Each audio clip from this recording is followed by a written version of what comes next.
नमस्कार विद्यार्थी मित्रांनो, स्वागत आहे तुमचं आज आपल्या क्लासमध्ये. ओके, सगळ्यांना good afternoon, good morning, good evening. Okay, आज आपण बघणार आहेत पेडियाट्रिक म्हणजे आपला याच्यामध्ये डायरियल डिसीज इन चिल्ड्रन्स मध्ये आपण बघणार आहेत कम्युनिकेबल डिसीजेस. ओके, त्यामध्ये आपला आजचा सब्जेक्ट आहे कम्युनिटी हेल्थ नर्सिंग. ओके, त्यामध्ये आपण बघणार आहे डायरियल डिसीज इन चिल्ड्रन्स, कोणते कोणते कम्युनिकेबल प्रॉब्लेम होतात चिल्ड्रन्समध्ये. ओके, तर आता ह्या ठिकाणी मी तुम्हाला एक्सप्लेन करणार आहे. आपण लास्ट पार्टमध्ये काही अजून आपण बघितलं होतं की टोटल एनर्जी माल न्यूट्रिशन म्हणजे काय, त्यामध्येच डायरिया आपण बघितलेला आहे खूप वेळेस. ओके, तर डायरिया डिसीज इन चिल्ड्रन्समध्ये म्हणजे काय आपण हे या ठिकाणी एक एक करून बघणार आहे.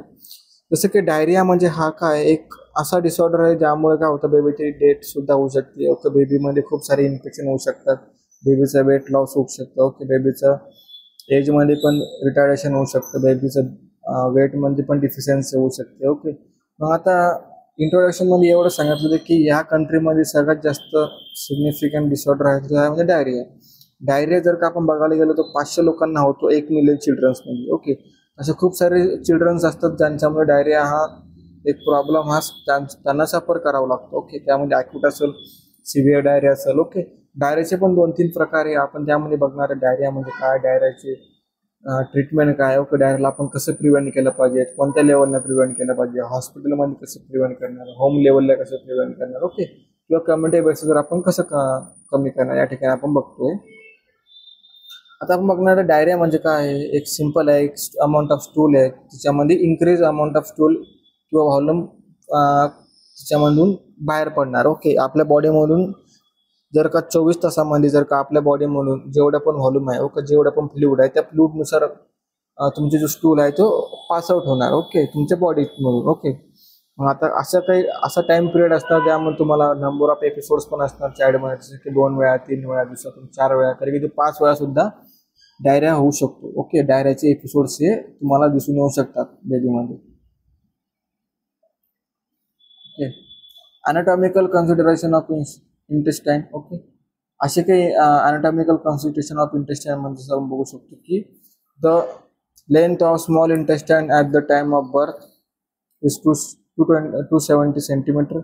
It is increased in adult size by the 4 years of age with the length of 550 centimeter. Okay, adult size मध्ये किती आहे 4 years पर्यंत जर का बघितलं 450 ते 550 इंटेस्टाइनल लेंथ आहे. ओके, आता हा जो टॉपिक आहे हा तुम्हाला कम्युनिटी हेल्थ नर्सिंग मध्ये पण आहे पार्ट 2 मध्ये. ओके, आणि हा तुम्हाला पेडियाट्रिक हेल्थ नर्सिंग मध्ये पण आहे. ओके, तर आता आपण बघतो सध्या पेडियाट्रिक हेल्थ नर्सिंग मध्ये कोणते कोणते प्रॉब्लेम आहेत जे की चाइल्डमध्ये होतात. ओके, लास्ट पार्टमध्ये पण बघितलं आपण प्रोटीन एनर्जी माल न्यूट्रिशनमध्ये, तो सुद्धा पेडियाट्रिकचाच पार्ट आहे. Okay, the length of colon is 75 to 100 centimeter because of its anatomical variation. Small intestine lesion can cause severe diarrhea and dehydration. It's considered of colon. Okay, absorption of fluid at various places जसे की jejunum 3 to 5 liters, ileum 2 to 4 liters, colon 1 to 2 liters, stool loss 100 to 200.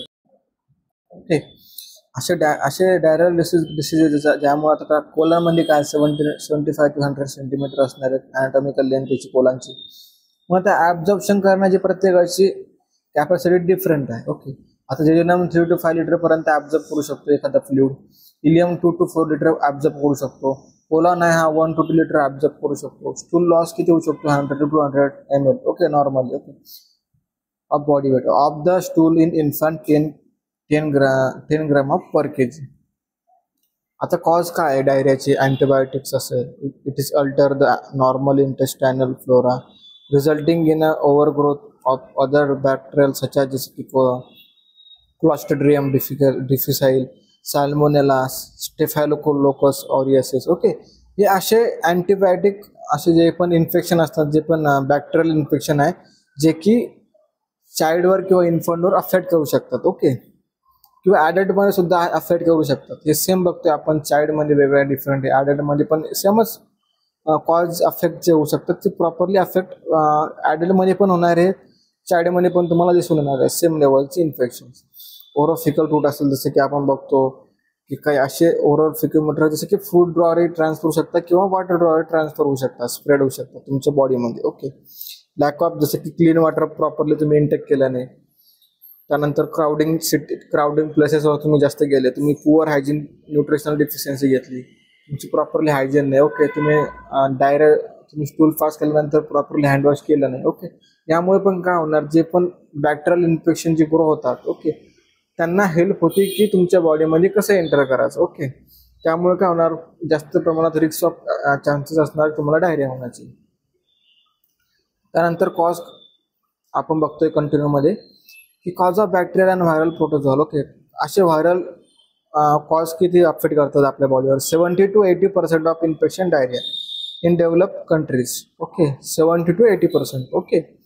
Bacteria किती affect करणार, 10 to 20% infection, okay. त्यानंतर प्रोटोझोआन किती, लेस than 10%च्या आतमध्ये प्रोटोझोआन ही affect होणार. Details as agent, pathological characteristics and comments, okay. जसं की हे एक पिडियाट्रिकचं हे आहे, ज्यांनी या ठिकाणून कॉज हा सांगितलेला गेलेला, ओके. नॉन इन्फेक्शन्स कॉज जसं काय असेल, इन्फ्लॅमेटरी बाउल डिस्ट्रेस, जसं की न्यूबॉर्न असेल, ओके, त्यांना प्रॉपरली त्याची डायजेस्टिव्ह सिस्टीम प्रॉपरली नसेल, ओके, किंवा असेच काही डिसऑर्डर किंवा डिफॉर्मिटी त्याच्यामध्ये असू शकतात.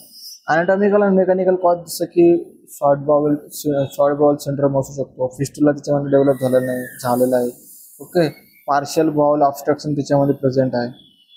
त्यानंतर माल रोटेशन प्रेझेंट आहे. हर्सफॉर्म डिसीज हा म्हणजे की जेली लाईक किंवा रिबन लाईक स्टूल हा त्यामध्ये प्रेझेंट असतो हर्सफॉर्म डिसीजमध्ये, ओके.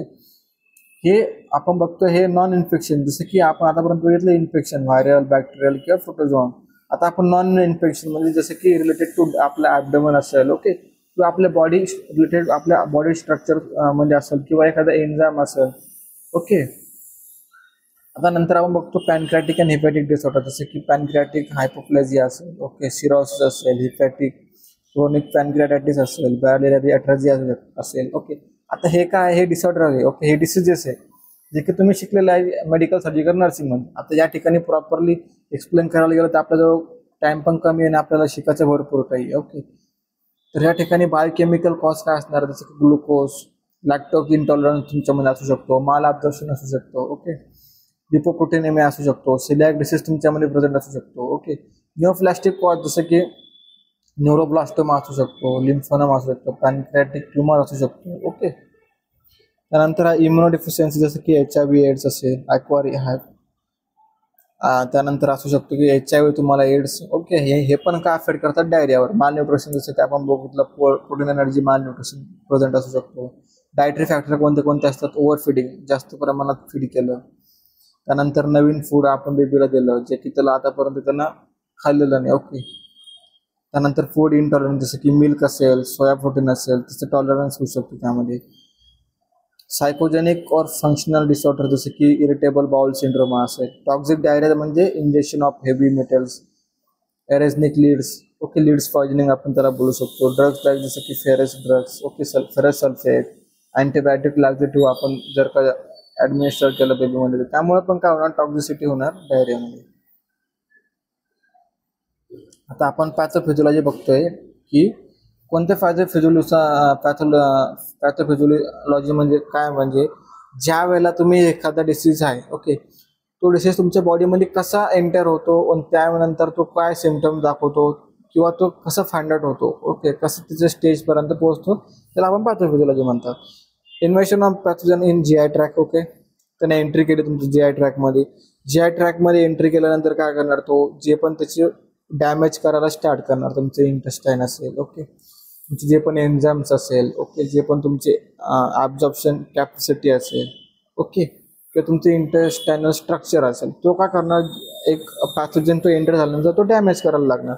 डॅमेज केल्यानंतर काय करणार, तो अटॅच करणार मिकोजल सेलला, cuff like pedestal on which the bacterial rest, okay. मग तो काय करणार, ग्रो करायला लागणार, जो पण त्याचे पॅथोजनचे नंबर ऑफ पॅथोजन ग्रो करणार, ओके. ग्रो केल्यानंतर काय होणार, जे पण तुमची नॉर्मल इम्युनिटी आहे, जे असेल तुमचे ॲब्झॉर्ब करण्याचे व डायजेस्ट करण्याची, ती काय होणार, ब्रेक होणार त्या ठिकाणी. मग पॅथोजन काय करणार, इम्प्रूव्हमेंट केल्यानंतर काय होणार, तुमच्यामध्ये एक टाईप ऑफ इन्फेक्शन तुमच्या बॉडीमध्ये होणार, ओके, टॉक्सिसिटी तुमच्या बॉडीमध्ये होणार. मग त्यामध्ये काय होणार, का अशी ऑर्गन्स किंवा असे काही एन्झाइम्स ते ब्रेक होणार. मग ब्रेक झाल्यामुळे काय होणार, तुमची बॉडी एक वेगळ्या प्रकारे स्टूल फॉर्म करणार, ओके. त्यालाच आपण बोलणार की डायरिया. ओके. त्यानंतर सिस्टीम डायरिया ग्लुकोजा क्रिएट करणार. ओके.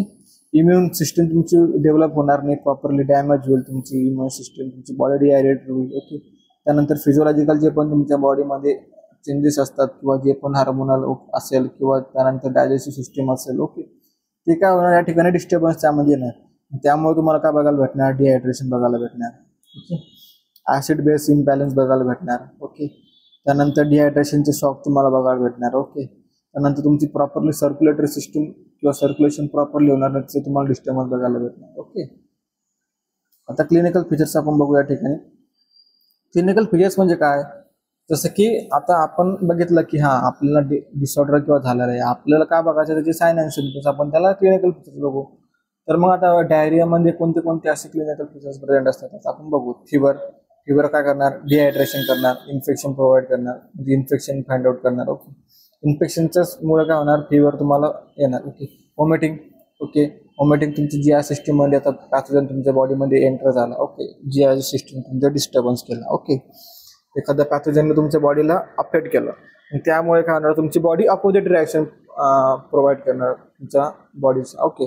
आता डायजेशन करायचं तर डायरिया होणार, वॉमिटिंग होणार. ओके. डायरियामध्ये काय होणार की जे पण तुमच्या पॅथोजन तुमच्या बॉडीमध्ये मिक्स होणार, मिक्स झाल्यानंतर तुमच्या म्युकस लेअरला डॅमेज करणार. म्युकस लेअरला डॅमेज केल्यानंतर तुमच्या याच्यामध्ये बाउल सिस्टीम आहे ती अफेक्टेड होणार. बाउल सिस्टीम अफेक्ट झाली त्यामुळे तुम्हाला बॉडीमध्ये अब्डोमिनल फेल होणार. ओके. डायरिया होणार. त्यानंतर बाउल साऊंड प्रेझेंट असणार तुमच्या बॉडीमध्ये. ओके. या टाईपचे तुम्हाला फिवर, वॉमिटिंग आणि डायरिया प्रेझेंट असणार. त्यानंतर डिहायड्रेशन कशामुळे होणार, जसं की फ्लुइड तुमच्या बॉडीमधला लॉस होणार, तुम्ही डायरिया मला स्टूल पास करताय, वॉमिट करताय. ओके. या ठिकाणी काय आहे, साइन अँड सिम्पटम्स आहे की डिहायड्रेशनचं. मग आता डिहायड्रेशन पण कसं होणार, माइल्ड म्हणजे 5% तुमची बॉडी फ्लुइड डिक्रीज होणार बॉडीमधलं. मॉडरेट म्हणजे कसं 10% तुमचं बॉडी फ्लुइड डिक्रीज होणार. सिव्हिअर म्हणजे कसं 15% तुमचं बॉडी वेट डिक्रीज होणार. इलेक्ट्रोलाइट डिस्टर्बन्स म्हणजे की potassium, हायपोकॅलेमिया. Okay.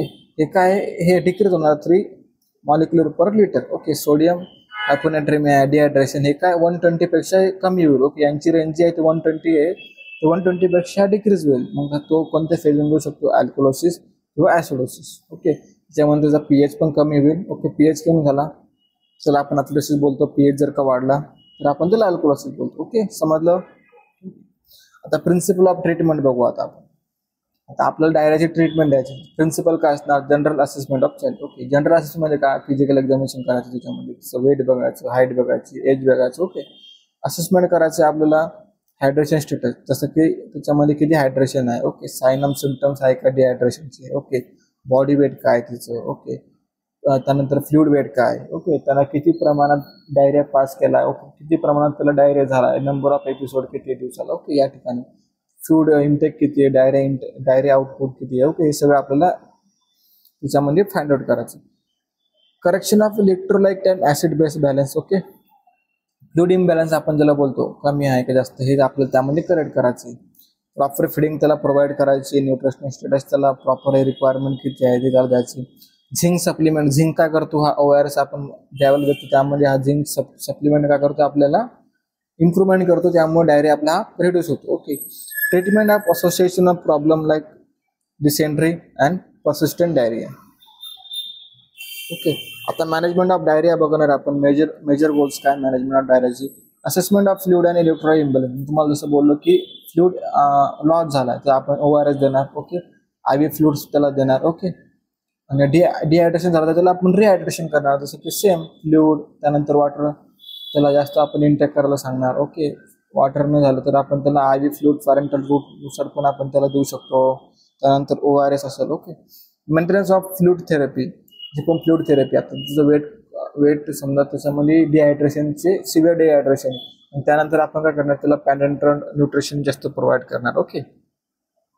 Reintroduction of adequate diet. Okay. जे पण डाएट आहे प्रॉपरली सॉफ्ट डाएट त्याला आपण देणार, जे की इझिली डायजेस्टेबल असणार. ओके. अशा डाएटनुसार आपण त्याचा वेट पण इन्क्रीज करू. ओके. तिचं फ्लुइड लॉस झालं तर फ्लुइडला पण आपण प्रॉपरली मेंटेन ठेवू. Assessment of fluid and electrolyte imbalance, जसं की जनरल अपीअरन्स अँड बिहेवियर असणार. Okay. Assess for the dehydration, decrease urinary output, weight loss असेल, ड्राय म्युकस मेम्ब्रेन असेल, पुअर स्किन टर्गर असेल, संकन फाउंटेनेड असेल, pale cool dry skin with severe dehydration. आता ज्यावेळेला fluid therapy imbalance असेल त्यामुळे काय होणार, स्किन टर्गर. तुम्हाला तर माहिती आहे, स्किन ज्यावेळेला आपण पुल अप करणार त्यावेळेला ती रिव्हर्ट बॅक प्रॉपरली जाणार नाही, म्हणजे काय स्किन टर्गर प्रेझेंट आहे त्यामध्ये. त्याच्यामध्ये आपण त्याला माउथ ओपन करायला लावणार. त्यामुळे माउथ ओपन करायला लावल्यानंतर काय होणार, त्याचं माउथ काय आहे, ड्राय पडणार. ओके, त्याचं वेट पण लॉस होणार, त्याचं युरिन आउटपुट पण कमी असणार. ओके, त्याच्यामध्ये त्याच्या पल्स आणि रेस्पिरेशनची पण इन्क्रीज होणार. ओके, ब्लड प्रेशर त्यामध्ये कमी होणार. ओके, कॅपिलरी रिफिलिंग टाइम जी असते, ओके, एक कॅपिलरी रिफिलिंग टाइम ती 2 सेकंदपेक्षा जास्त राहते. तर मग हे याच्यामध्ये टाइम कॅपिलरी रिफिलिंग 2 सेकंदपेक्षा पण जास्त होणार. ओके, त्यानंतर मेंटेनन्स ऑफ फ्लुइड थेरपी आपण बघतो, जसे की ORS मी तुम्हाला बोललो. ORS काय, ओरल रिहायड्रेशन. ORS म्हणजे आपण जसं की आपण रिहायड्रेशन सोल्युशन, जसं की आपण ORS ओरल रिहायड्रेशन सोल्युशन आपण प्रोव्हाइड करतो ॲज पर कोणा WHO. Okay, world health organization. जसं की राईस बेस ORS असेल. ओके, त्यानंतर डायल्युटेड ORS असेल, आपण डायल्यूट करू शकतो वाटरमध्ये. ओके, त्यानंतर लो ऑस्मोलेटेड ORS असेल. ओके, इरिसोमल असेल. Use of ORS, limitation of ORS, mode of use of ORS. Important आपण ORS देतो कारण की आपल्याला काय करायचं आहे, फ्लुइड मेंटेन ठेवायचं आहे. Treat severe dehydration with IV fluids. Okay, आता आपण IV फ्लुइडने काय कोणते जे मेडिकेशन असेल, ओके, डिहायड्रेशन आपण कसं ट्रीट करणार. Infant under 12 month. ओके, 12 मंथच्या अंडरचा इन्फंट आहे त्याला फर्स्ट 30 ml पर kg देणार आपण 1 hourसाठी. ओके, जेवढं पण नॉर्मल अमाऊंट ऑफ फ्लुइड आहे तेवढं. ओके, मग तो 70 ml पर kg असला तर मग 5 hours मध्ये आपण त्याला प्रोव्हाइड करणार. Children's 20 months up to 4 years. Okay, children जो आहे तो त्याचं एज जे आहे ते 12 month to 4 year पर्यंत आहे. ओके, तर मग आपण त्याला 30 minute मध्ये फ्लुइड देणार 30 ml पर kg मध्ये. ओके, 70 ml kg पर किती देणार आपण त्याला 2.5 म्हणजे 2.5 हाफ hours म्हणजे आपण त्याला देणार. ओके, आता मी तुम्हाला बोललो होतो की हॉस्पिटल ट्रीटमेंट आपण दिली.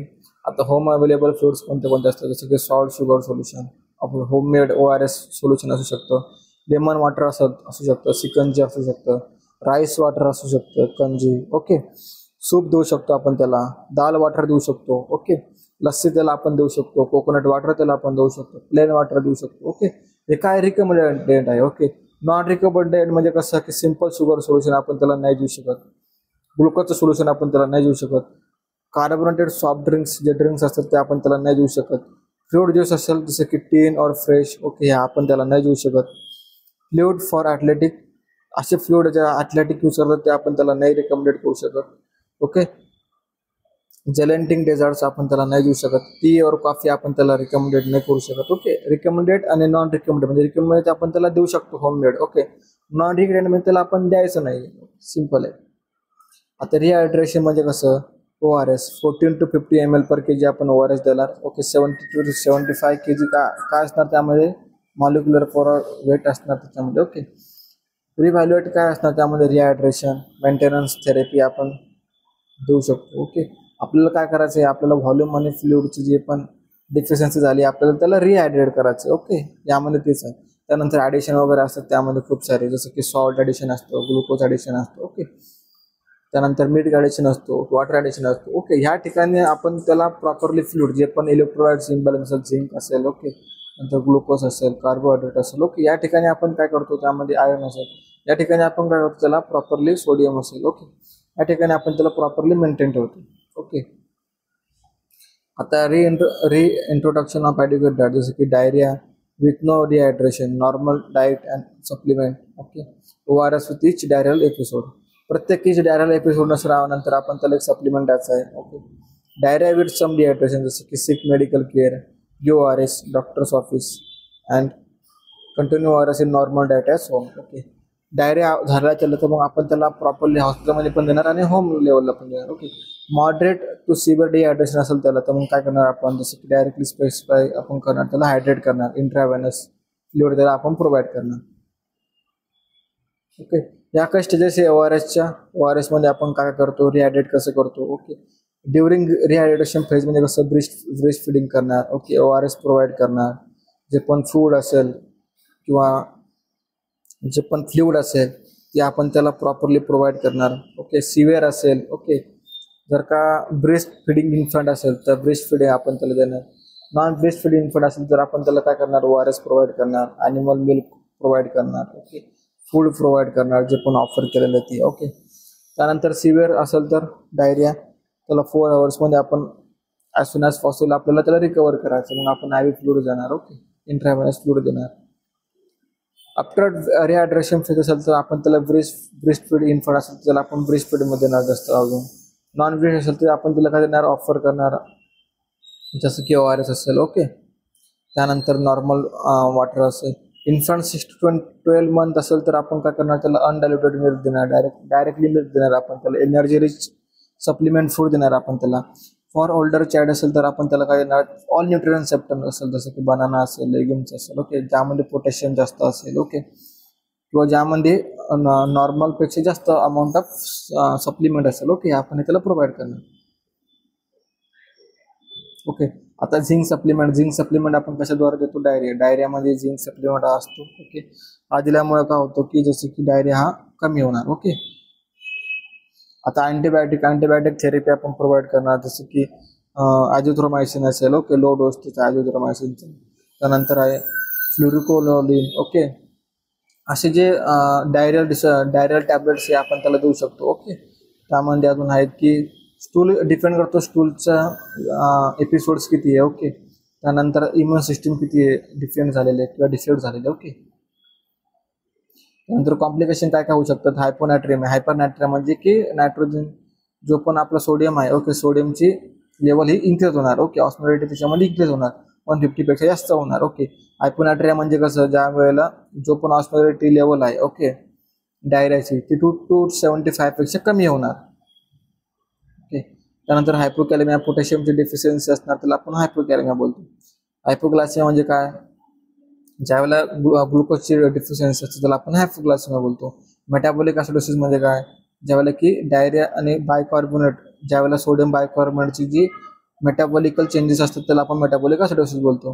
हायपोव्हॉलेमिक शॉक म्हणजे कसं, ज्यावेळेला फ्लुइड लॉस असतो बॉडीमधला. ओके, त्याला आपण बोलतो hypovolaemic. Okay, acute renal failure, ज्यावेळेला तो प्रॉपरली डिहायड्रेट असतो, सिव्हिअर डिहायड्रेशन, त्यामुळे काय होणार, युरिन आउटपुट कमी येणार. Okay, haemolytic uraemic syndrome. Okay, equalise जो असतो तो ऑर्गॅनिझम काय करतो, अटॅक करतो आपल्या बॉडीवर. प्रोग्नोसिस म्हणजे काय, आपण कसं प्रोग्नोज करणार त्याला, जसं की acute diarrhoea self limited disorder. Okay, acute diarrhoea हा कसा आहे, ऑटोमॅटिकली होऊ शकतो. अर्ली ॲडमिनिस्टर केला आपण ORS होम लेवलला तर तो प्रिव्हेंट होऊ शकतो. ओके, जर का हा प्रिव्हेंट नाही झाला तर मग आपण काय करू शकतो, RL सोल्युशन असेल. ओके, डिहायड्रेशन असेल तर RL सोल्युशन असेल. सिव्हिअर डिहायड्रेशन असेल तर मग आपण त्याला डायरियल डेट पण होऊ शकते त्याच्यामुळे चाइल्डची. त्याच्यामुळे आपण RL फ्लुइड्स आपण ॲडमिनिस्टर करतो बेबीमध्ये. प्रिव्हेन्शन आपण काय करणार आहेत, प्रायमरी प्रिव्हेन्शन जसं की रोटा व्हायरस असेल, मिजल्स असेल, ही वॅक्सिन आपण त्याला प्रोव्हाइड देणार आहेत, ॲडमिनिस्टर करणार आहेत. Hand washing with soap, properly handwash करायला लावणार आहेत. एन्व्हायरमेंटल सॅनिटेशन ठेवायला लावणार आहेत. सेकंडरी प्रिव्हेन्शन म्हणजे काय, promote breast feeding. Okay, breast फिडिंगबद्दल प्रमोशन द्यायचं, त्यांना प्रमोट करायला लावायचं. व्हिटॅमिन सप्लिमेंट द्यायचा, ट्रीटमेंट द्यायची झिंक. ओके, झिंकमध्ये. त्यानंतर नर्सिंग मॅनेजमेंट काय असणार आपलं, ORS थेरपी प्रोव्हाइड करायची, हायजीन प्रॉपर मेंटेन ठेवायची, प्रॉपरली एक्झामिनेशन करायचं बेबीचं. ओके, न्यूट्रिशनल स्टेटस जे पण आहे त्यांच्यामध्ये प्रॉपरली मेंटेन ठेवायचं. युरिन आउटपुट किती आहे ओके ते ठेवायचं. ओके, त्यांना एखाद्या गोष्टीची एन्झायटी असेल किंवा फिअर असेल तर आपण अवेअर करायचं त्या गोष्टीपासून त्यांना. ओके, किंवा मदरला एज्युकेट करायचं आपण अबाउट डायरिया म्हणजे काय, डायरियामुळे कोणते कोणते कॉम्प्लिकेशन होऊ शकतात, आपण काय ट्रीटमेंट देऊ शकतो होम लेवलला. ओके, हॉस्पिटल लेवलला. ओके, याबद्दल आपल्याला त्यांना एज्युकेट करायचं. ओके, हे झालं आपलं नर्सिंग मॅनेजमेंट. तर नर्सिंग मॅनेजमेंटमध्ये जसं की आपण डायरियाबद्दल हेल्थ एज्युकेशन देऊ शकतो त्यांना, डिसीजेस कसे प्रिव्हेंट होऊ शकतात, कम्युनिकेबल. ओके, ORS थेरपी म्हणजे काय, डायटरी मॅनेजमेंट म्हणजे काय. ओके, याबद्दल आपण त्यांना असं भरपूर काही गोष्टी सांगू शकतो. Okay, thank you. यात आपलं आजचं लेक्चर होतं की जसं की आपण बघितलं की डायरिया म्हणजे काय, डायरियाचे आपण कॉम्प्लिकेशन बघितलं, तर डायरियाचे आपण कॉज बघितले. ओके, ट्रीटमेंट बघितला, त्यानंतर प्रोग्नोसिस, प्रिव्हेन्शन काय करतो. ओके, या ठिकाणी डायरिया तुम्हाला सिम्पल आहे. ओके, डायरियामध्ये सगळ्यात इम्पॉर्टंट ORS विचारला जाऊ शकतो. ORSचं मेन फंक्शन काय. ओके, ORSचं मेन कंपोनंट कोणते कोणते आहेत, किती व्हॅल्यू आहे. ओके, ते या ठिकाणी. ओके, ॲज पर त्यांच्या कंडिशननुसार माइल्ड आहे का, मॉडरेट आहे की सिव्हिअर. ओके, या ठिकाणी आपला डायरिया इन चिल्ड्रन्स हा संपलेला आहे टॉपिक. तर आपण भेटू नंतरच्या पुढच्या लेक्चरला. थँक्यू.